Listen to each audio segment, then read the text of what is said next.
Gli 8 segreti per iniziare a vivere adesso.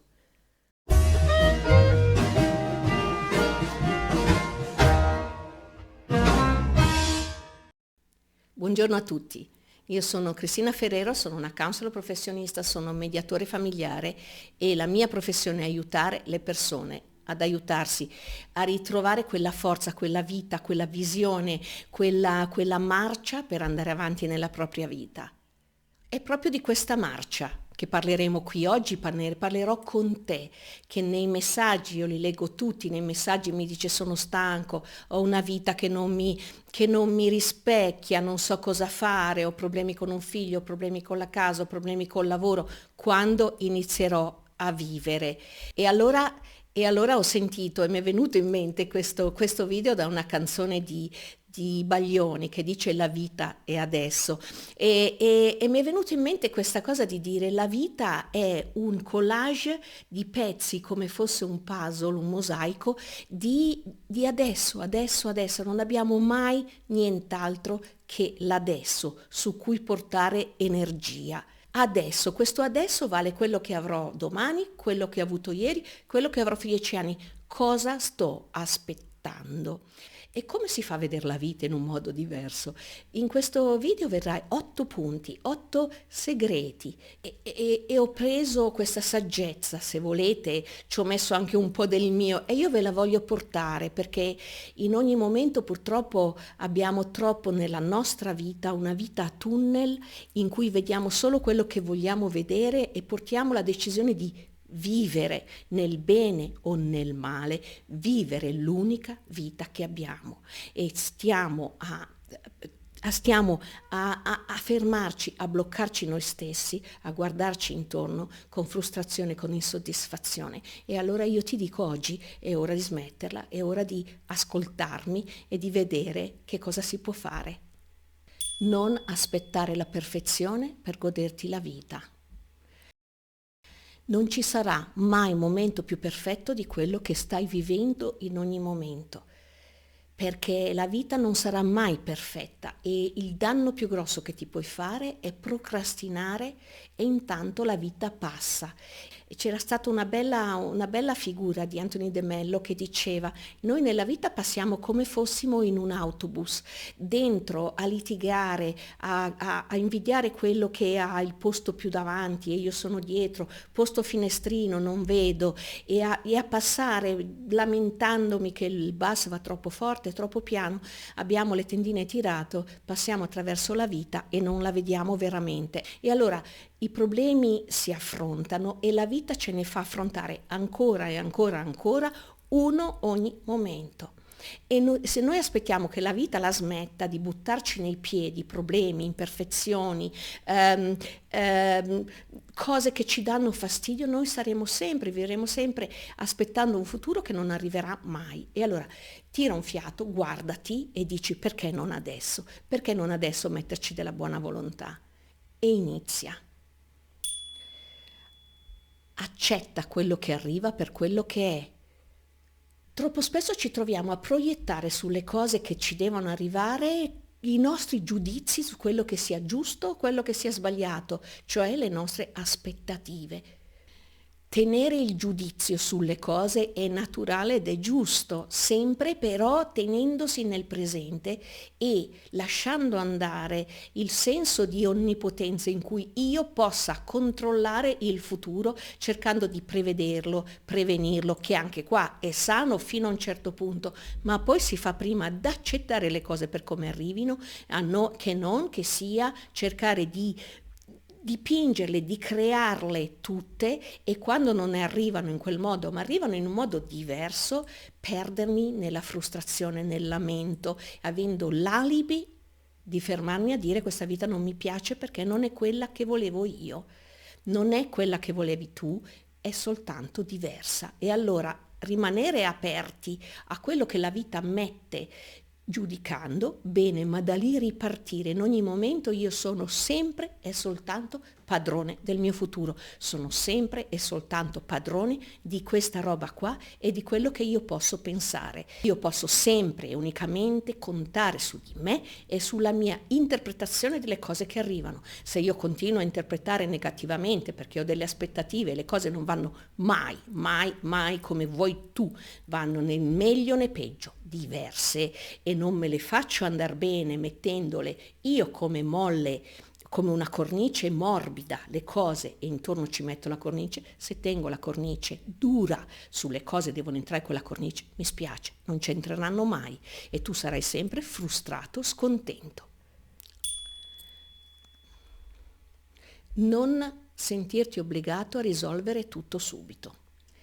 Il perfezionismo è la malattia della nostra società, in cui ci fanno vedere le cose come dovrebbero essere, ci fanno vedere come siamo vestiti, che casa dovremmo avere, che vita dovremmo avere. Abbiamo fuori dei programmi così perfetti, così rigidi, che se io poco poco quella cornice, come ho detto prima, non ce l'ho un po' morbida per adattare la realtà che mi viene portata da fuori, io rimarrò rigido e duro, la vita mi sbatte e io mi spezzo.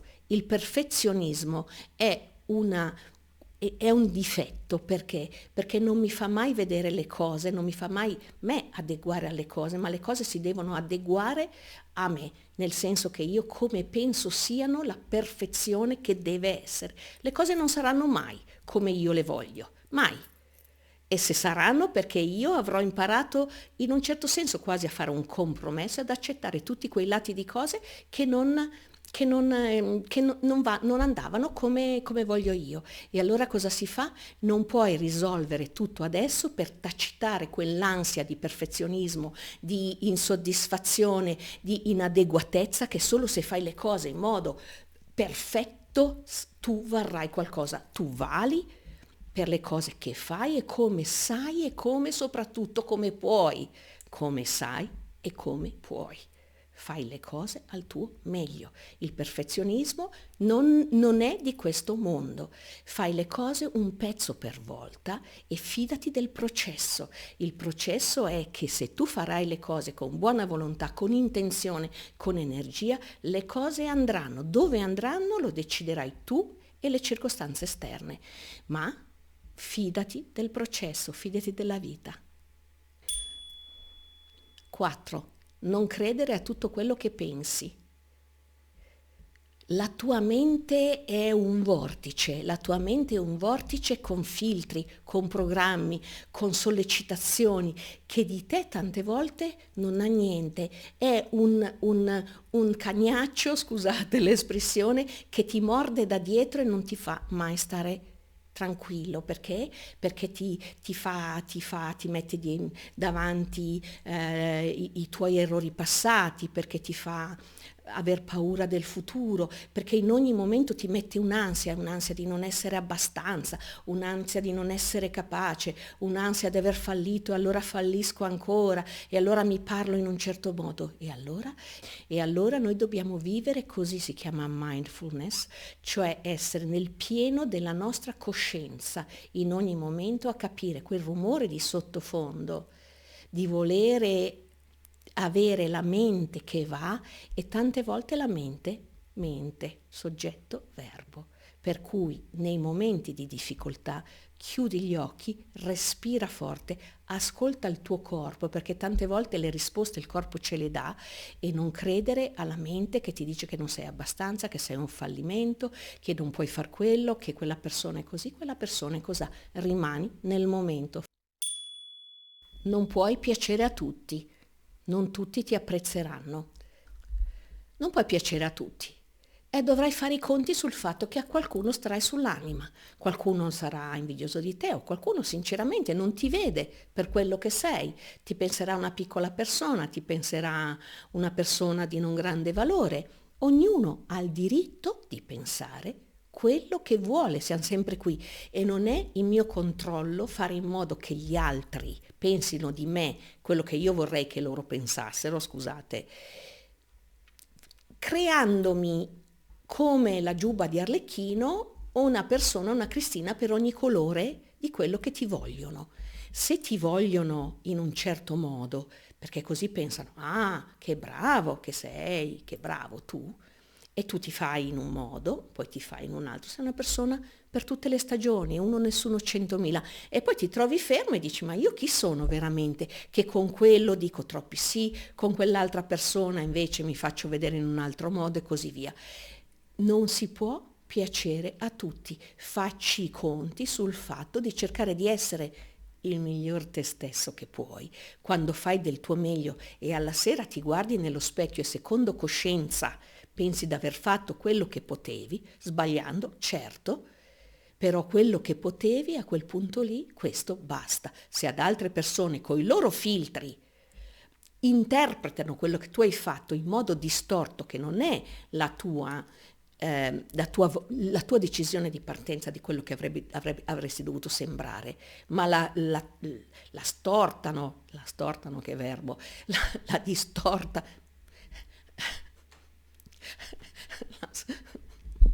non mi viene la parola, ma distorcono quello che tu avresti voluto fare e avresti voluto dire, danno un altro significato, tu non ci puoi fare assolutamente a niente se non snaturarti per seguire quel risultato. Smetti di snaturarti, non si può piacere a tutti e questo è un dato di fatto. Coltiva le relazioni che ti fanno stare bene. Quando stai con le persone, la risposta ce l'hai già nei guts, nel tuo intestino, nella tua pancia. Se stai con qualcuno il tempo sembra passare che manco t'accorgi, oppure sei lì e continui a guardare l'orologio, oppure ti dici ma che cavolo ho fatto a uscire, che cavolo ho fatto a invitare questa persona perché il tempo non passa mai. Purtroppo succede anche con dei familiari, purtroppo, e allora invece coltiva. E sono magari uno, due, tre. Io dico sempre quando si è adulti, non si arriva a riempire le dita di una mano di persone con cui si sta bene. Anche averne una è già una grande ricchezza. Mettersi lì e poter parlare senza giudizio, quelle sono le persone. Non si può piacere a tutti, per cui le persone con cui invece ci prendono per quello che siamo, ti prendono per quello che sei, valorizzano le tue parti, anzi fanno da specchio delle parti buone che tu minimizzi, ti dicono ma no, non è vero, fai così. E quelle sono le persone da valorizzare nella propria vita, che danno alla vita un senso. Ha fatto degli studi, l'Università di Harvard ha fatto degli studi che durano da 80 anni a vedere cosa rende la vita bella, e hanno preso da allora, va avanti, chiaramente tanti sono morti, ne hanno presi degli altri, a vedere chi va avanti più sano, più sereno, al di là che sia un operaio o presidente degli Stati Uniti, sono le relazioni significative. Sono quelle da andare a cercare col lanternino. Tutto il resto, conoscenze. Va bene, ma non ci metto la mia energia per cercare di portarmi a essere secondo le loro aspettative. È ora di dire basta. 7. Meriti di essere rispettato. Meriti il rispetto sempre, te lo devi dare tu come prima cosa, non mettendoti in situazioni dove la gente non ti rispetta. Prossimo video, per cui seguitemi, sarà sui limiti, come imparare a mettere dei limiti di dignità, dei limiti di rispetto che gli altri non devono superare, perché io mi merito di meglio. Io valgo, dico sempre come quella pubblicità di un po' di anni fa, io valgo e merito una vita dignitosa, una vita con poche cose magari, una vita ma che sia la mia vita, e quella vita gli altri me la devono rispettare. Per cui vattene da situazioni in cui non sei rispettato, situazioni in cui sei sempre diminuito, sei sempre massacrata. Quante donne rimangono nelle relazioni perché non si danno il permesso di dirsi io questa cosa non l'accetto più. Merito di più, merito di essere felice, merito di essere rispettata. Oggi, adesso. Comincia ora e impara piano piano. Ogni giorno hai la banca delle ore, hai 24 ore che iniziano a mezzanotte e quelle ore sono lì, tue, per iniziare a vivere la tua vita, l'unica che hai. E con chi? Con te stesso, che è l'unico che ti può far vivere e che ha il controllo, come ho detto, il controllo ce l'hai di te, come vivi, come vedi la vita, decidi di mettere occhiali nuovi per vedere te e vedere la vita. E la vita ti passa e non ce ne accorgiamo. Vi voglio dire un qualche cosa di personale, ho portato io tutti i giorni, mattina e sera, ormai da 30 anni, ho avuto degli episodi epilettici per cui li dico, io prendo delle pastiglie antiepilettico e la vita per me è scandita da ben altro, ma mi accorgo perché dico sono già passati altri 5 giorni e via, sono già passati altri 5 giorni.